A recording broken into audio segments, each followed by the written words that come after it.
I am the Philosophical Bachelor, and today I want to talk about the two fundamental problems of ethics by Arthur Schopenhauer.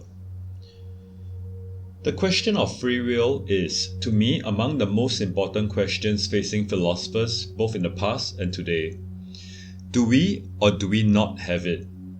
Are the libertarians right that we do have free will, that we are free agents who can decide our destiny?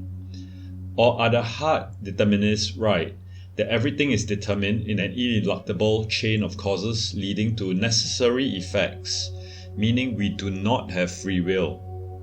If we do not have free will, how then can we be morally responsible, since none of our actions are within our control? In the Two Fundamental Problems of Ethics, published in 1841, Schopenhauer tackles these questions, writing two separate essays for two separate essay competitions. The first concerns the problem of free will, which bagged him a prize from the Royal Norwegian Society of Sciences. The second, on the basis of our morality, was submitted to the Royal Danish Society of Sciences, but he was rebuffed, with no prize awarded at all, even though his was the only submission. It is appropriate that both essays are published as a single book, since both the questions of free will and morality are intimately related to each other. Essay 1. On the Freedom of the Human Will. On the question of free will, Schopenhauer is a determinist, who in my opinion is also a compatibilist, though he does not dwell on compatibilist arguments. To be clear, compatibilists are determinists.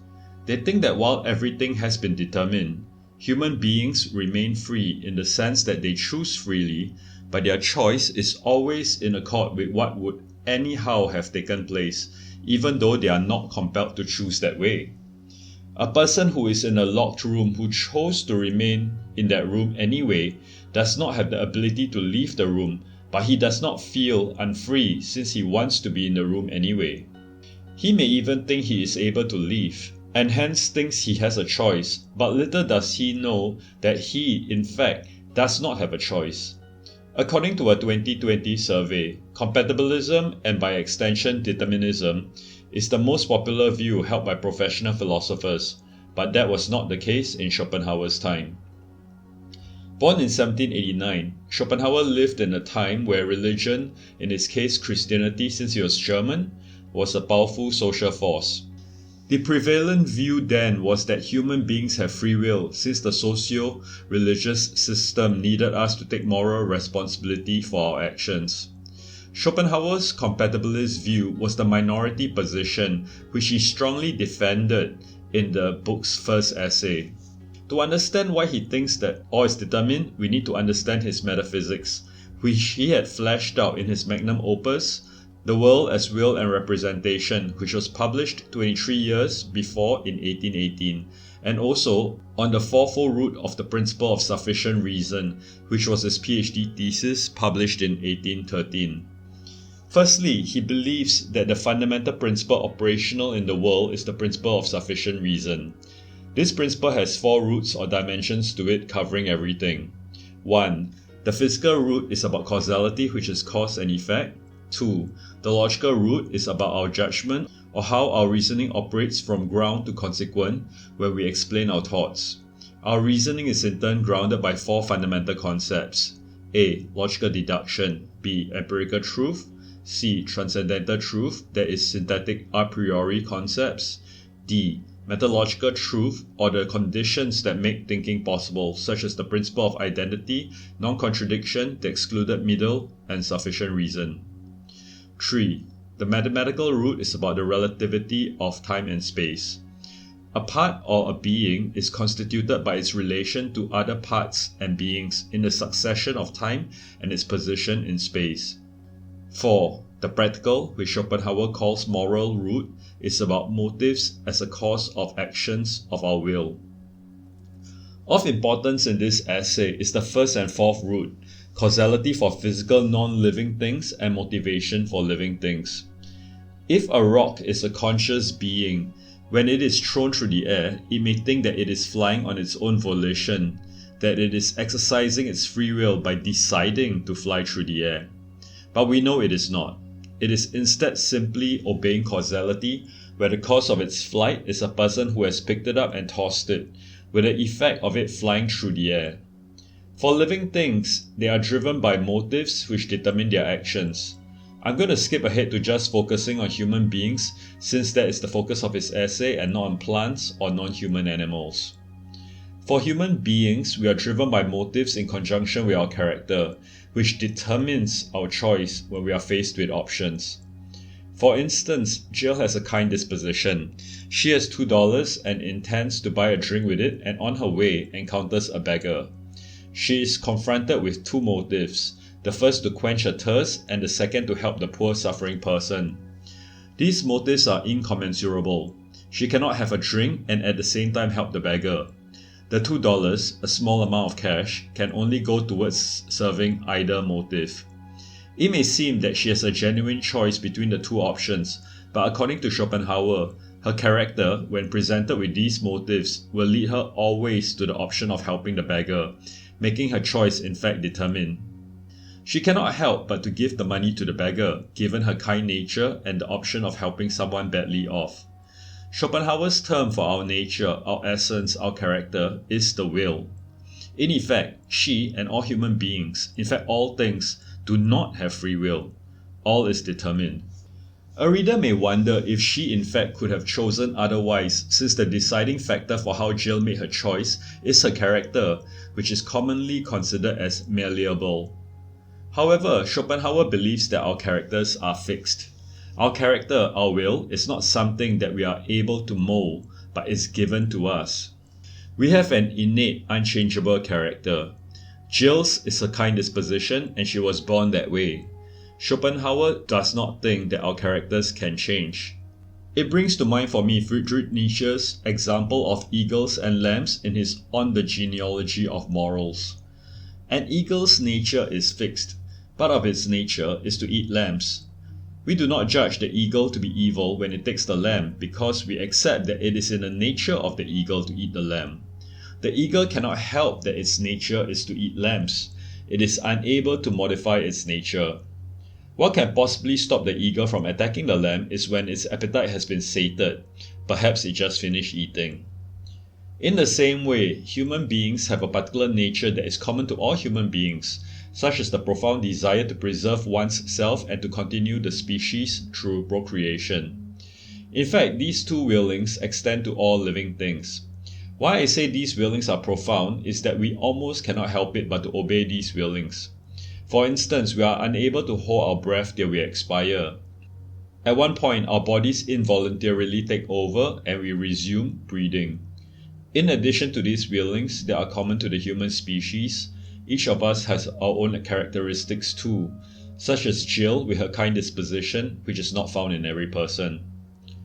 Contrary to Schopenhauer's view, why is it that our characters seem to change over time, or does it? Let's use a different example, say Tom, who is sentenced to 5 years in prison for burglary. He stole because he wanted to make some money. 3 years after he left prison, he is holding now a job. And if you ask him, he will tell you that he has no intention to return to a life of crime, since he has over his years of work, earned as much as he would have from the robbery. Schopenhauer would say that Tom's will has in fact not changed. He had and still has a desire to have some money, which drove his earlier action of burglary and now his current action of working in a job. It is just that his experience of prison has informed him that crime is not a good way to fulfill his willing, and so his thinking is swayed to have a job instead. To Schopenhauer, while our will is unchangeable, our use of reason may inform us of different and better ways to fulfill our willings. Young Tom did not have much life experience when he committed the burglary. He thought that if he got caught, that it is not a big deal. He did not think much about being caught, instead focusing on the rewards of the crime. Now having gone to prison, the harsh experience has concentrated his faculty of reason on the suffering from incarceration, causing him to divert his efforts to obey his willings to make money to other methods. His character has not changed. He still wants to make money. What has changed is his reasoning over his possible causes of action. If Tom had been able to reason more clearly and correctly when he was young, he might have chosen the job over crime then also. Perhaps he was influenced by his friends who goaded him to commit the crime. Or he was in an environment where prison time was not a big deal. Schopenhauer is not denying that our environments or our epochs influence us. They do, in big ways, but they cannot change our character. They may affect how we understand things, where for young Tom he may have understood prison to be not a big deal because of his environment. However, we learn from our experiences. Tom learned that prison was indeed unpleasant and is something to be avoided. So for Schopenhauer, while our characters are fixed, our actions for similar situations may differ as our understanding change over time, giving us different contents which, when inputted into our reasoning processes, result in different actions. Our intentions and reasoning are internal to us. Sometimes they are opaque, but what is apparent are our actions. Since our actions are determined by our motives and character, they reveal our characters to us. For instance, Jill may have thought she was kind, but she was extremely thirsty that day, and instead of donating the money to the beggar, she bought herself a drink. Her action reveals to her and to observers her character, which is kind only to a minor extent. Upon reflection, she is disappointed with her action, but her dismay is not so much over the action itself, but over how her action reveals the type of person she really is, a character whom she does not like, but is what she really is like. However, while our character cannot change according to Schopenhauer, our actions can change. By reasoning clearly, we can more effectively achieve our willings, and to him that is the purpose of education. It is also the role of the justice system, which is to deter crime by providing the right amount of disincentive to demotivate harmful acts. For instance, in Tom's case, if he was educated or informed that prison is not as he had understood, as not a big deal, but instead is a grave suffering and that burglary will fetch a sentence of 5 years, he will reason that the motive for robbery is rather unattractive compared to him finding a job as a waiter. Given Schopenhauer's deterministic view, where motives in combination with our character will necessarily lead us to act in a determined way, what a justice system's role is to tilt the balance of competing motives so as to lead to a less harmful outcome. Schopenhauer does not think that the laws of justice should be retributive but should instead be designed for deterrence. He compliments the American penitentiary system.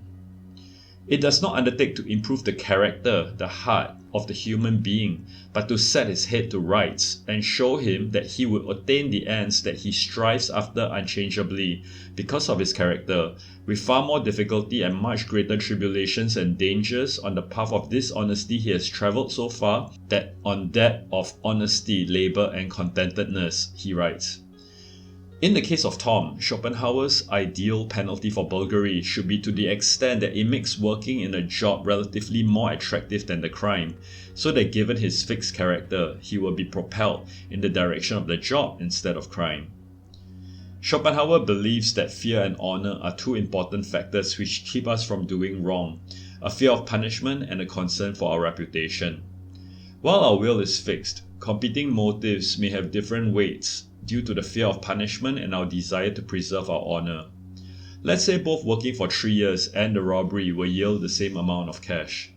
So if Tom has no fear of punishment or concern for his reputation, he will weigh the burglary rather highly since it takes less time than 3 years in a job, for instance. However, older Tom, out of fear of going back to prison and wanting to not be perceived by others to be a dishonourable person, now perceives burglary as a less attractive option compared to a job, where he will not face the punishment of incarceration and preserve his good name. He weighs the two options differently than when he was young because his understanding, not his will, has changed.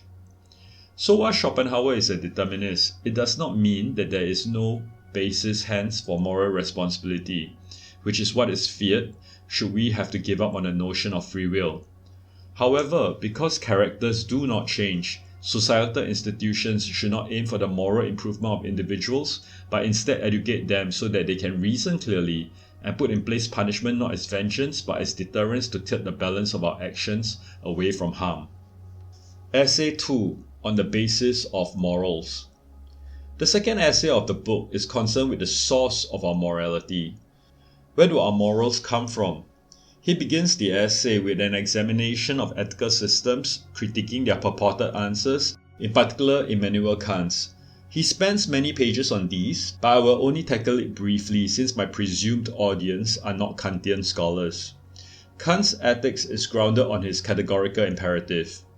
Act only in accordance with that maxim, of which you can at the same time will that it becomes a universal law for all rational beings. Kant aims at universality, a world where everyone, based on their reason, will act such that they will want that act to be how everyone will act in the same circumstances. However, Schopenhauer points out an obvious flaw.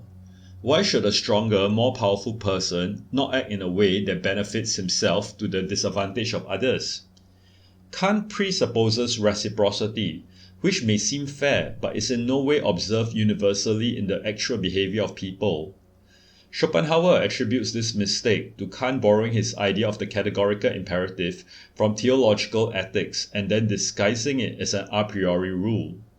In a way, Schopenhauer is not wrong, since a more straightforward rendition of the imperative is simply the golden rule of do unto others as you would have them do unto you, from the Gospel of Matthew.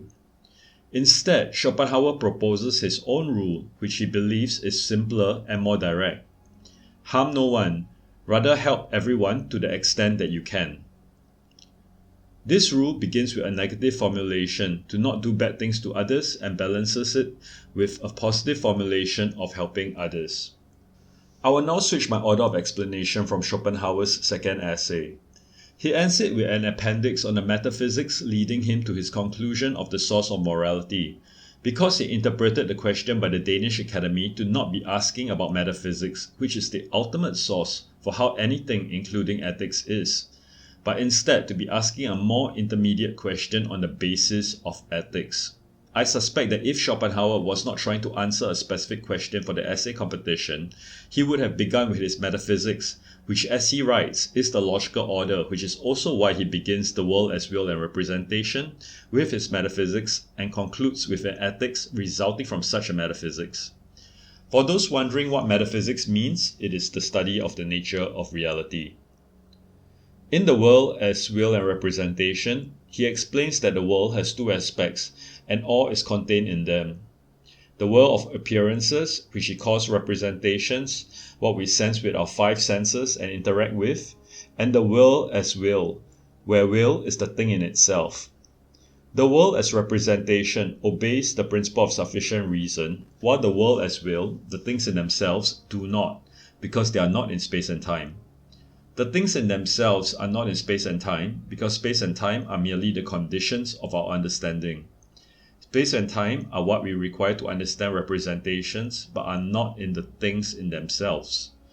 They are only in our understanding of the things in themselves. That is, they are in us and not in the things in themselves.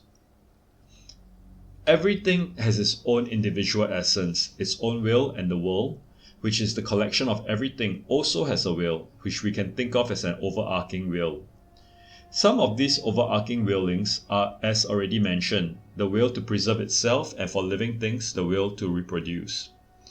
Because everything has this general will, every being is really a part of the same will.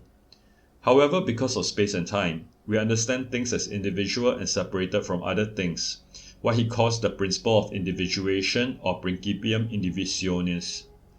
However, that is an illusion, the illusion of Maya, which is an idea he borrows from Hinduism.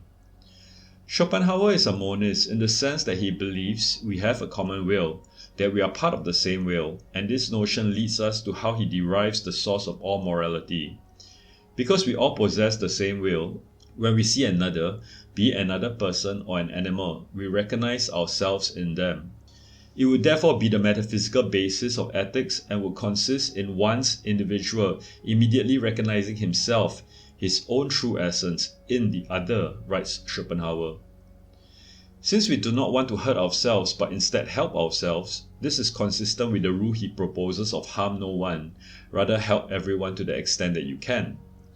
We feel compassion towards others because we recognize ourselves in others. Compassion is what he believes to be the source of our morals. Schopenhauer has a hedonistic utilitarian take on our motivations. utilitarianism being the theory that we want to maximize our happiness and minimize our suffering. However, he sees happiness as a negative concept, an absence of suffering as opposed to a positive feeling of jubilation. He distills the range of human emotions into three fundamental incentives for human actions. 1. Egoism, where we will our own well-being. 2. Malice, where we will someone else's woe. 3. Compassion, where we will someone else's well-being. Motives stimulate these incentives which lead us to decide our actions. For instance, when we see an injured person, we may act in a self-interested way where we consider how we will benefit from helping the person, perhaps in expectation of a reward or to be owed a debt of gratitude. We can, however, be compassionate instead, to help with no expectation of benefits whatsoever. Such altruistic, compassionate acts are the only ones that are morally virtuous. On malice, we seek for someone to be harmed even if we do not benefit from their harm, and in fact may ourselves be harmed. For instance, we may choose to lose some money in order that the other may lose also some money. The degree to which a person is virtuous is the distance between his own interests and the interests of others. A person of saint-like virtue may, for instance, sacrifice himself to save others, putting the other person's welfare ahead of his own, while a person whose virtue is more moderate may strive for a win-win situation, where he benefits and so does the other person. Then there can be a person who, for the tiniest benefit to oneself, be willing to inflict or permit great harm to others. Then there is the malicious person who is even willing to sacrifice something of his own to bring harm to others. Such a malicious person, however, has obviously not come to the realization that we are all one, possessing the same will, while the saint-like person has come to the realization that whether one's life is continued or another's, it is not so different after all. How we act, however, is dependent on the combination of motives and our character. Our will remains unchanged, though our understanding of how to achieve our willings are informed by our reason. Schopenhauer's metaphysics of the world as will and representation leads him to have a conception of a fixed will of the world leading to a fixed will for the individual human being. Since the will, the character of individual human beings, are fixed, based on the principle of sufficient reason, which he takes to be fundamental, he concludes that all is determined. As compelling as I find his metaphysics, I think that it is not necessary that what follows from it is a fixed will, be it for the world or in human beings, though I can see why he comes to such a conclusion. The notion that each thing has an essence comes from Plato. While the conception of a process philosophy predates Plato from Heraclitus, who famously said that we cannot step into the same river twice, the philosophical tradition from Socrates onwards is mostly focused on being rather than becoming, on the fixity of essence rather than the changeability of flux. In addition, determinism considers effects from causes to be either present or absent without admitting that outcomes can be instead probabilistic. Because of Schopenhauer's belief in the fixity of essence, it follows that the character of an individual person must hence also be fixed in accordance to that person's essence. However, if we can find a way to accept that our characters are not fully formed upon birth and have a possibility of change, then the combination of motives with character, following the principle of sufficient reason, need not lead necessarily to a determined choice. Such theories include the conception of us being born in a state of tabula rasa, as blank slates, after which our environmental conditions and experiences shape our character. However, such a theory is not necessarily one of libertarian free will, but can be reconciled with determinism. Environmental conditions and experiences are not caused by our free will, but are external factors inflicted on us, which are caused by prior causes in a chain of cause and effect. Robert Kane provides a libertarian theory suggesting that there are character-forming events in each person's life where the decisions we make at those critical junctures determine our character. He looks to quantum indeterminacy to open a door to a probabilistic rather than determined outcome, such that while external conditions and experiences may influence our decisions to a great extent, there still remains the possibility that we choose the less probable path. While indeterminacy does not definitively imply free agency, since randomness is quite the opposite to a person making a concerted free choice, I think the way to think about the indeterminacy, from Epicurus's atomic swerve to probability in quantum mechanics is that it creates a crack in the deterministic edifice of strict cause and effect. It does not by itself give us libertarian free will. For that, we still need to figure out the mechanisms. From there, if determinism does not necessarily hold, then there is the possibility that our characters can change over time. But let us take Schopenhauer's theory seriously, that our characters are inborn and immutable. In his account In the World as Will and Representation, one major willing by the universal will which becomes part of our individual wills is the will to life. This translates to two willings, the will to preserve the self and the will to reproduce, both of which are strivings to maintain and prolong life in general. How these willings are actualized in the lives of individual human beings are diverse, as reflected in the diversity that we can observe in the differences in the lives of people. While the big goals of this will to life can be considered fixed, the details differ. The means and hence the pathways towards achieving these broad and final goals are many, because the characters of different people differ, but their circumstances also differ. Even the same person born into a different country or a different era or under different circumstances may act differently, leading to different outcomes. Siddhartha Gautama is an example concerning differing circumstances. When Siddhartha was young, his father, who was king, was told by a seer that the boy would be a great king if he remained within the palace, or a great saint if he ever left it. Siddhartha has two very different possible trajectories, leading to two different life experiences, just based on a single change of circumstance. Let us consider how Schopenhauer can explain this. According to his theory, Siddhartha's character was inborn and immutable, fixed from birth. While Siddhartha remained in the palace, his understanding of things is shaped by what he experienced around him, which was affluence and joy. Up to the time he first left the palace at age 29, he had not even encountered old age, sickness, or death. But live he did, with these new experiences of suffering enlarging his understanding of things, even as his character remained unchanged. With a better understanding, a better knowledge of reality, the contents he can use to reason with changed, which caused his actions to change. Instead of carrying out the actions of a crown prince, he became a monk and acted as a monk did. So even if we accept Schopenhauer's account, it does not mean that education and experience cannot modify our lives. By changing our understanding, which are the contents that are inputs to our reasoning, we then act differently based on the new outcomes of our reasoning. I want to extend this concept to the world at large, and while Schopenhauer may object since he detests GWF Hegel, I think Hegel's dialectical movement can help. The commonly accepted ideas the human race has held has changed over time.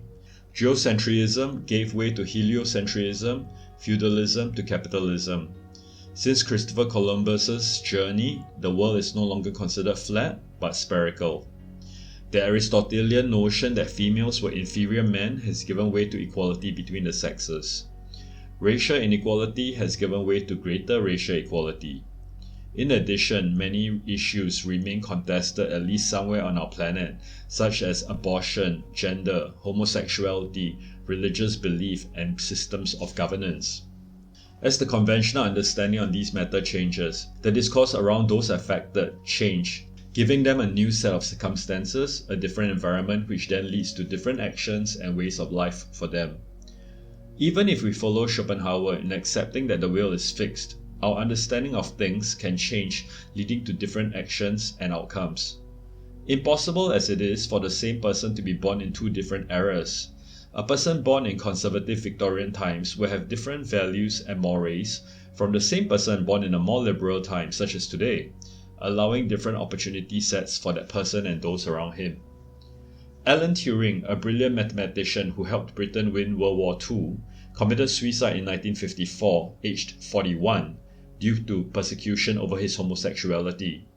If he had lived today, where homosexuality is generally accepted in the UK, he might have gone on to live a long life, and who knows what new scientific wonders he would have brought to the world.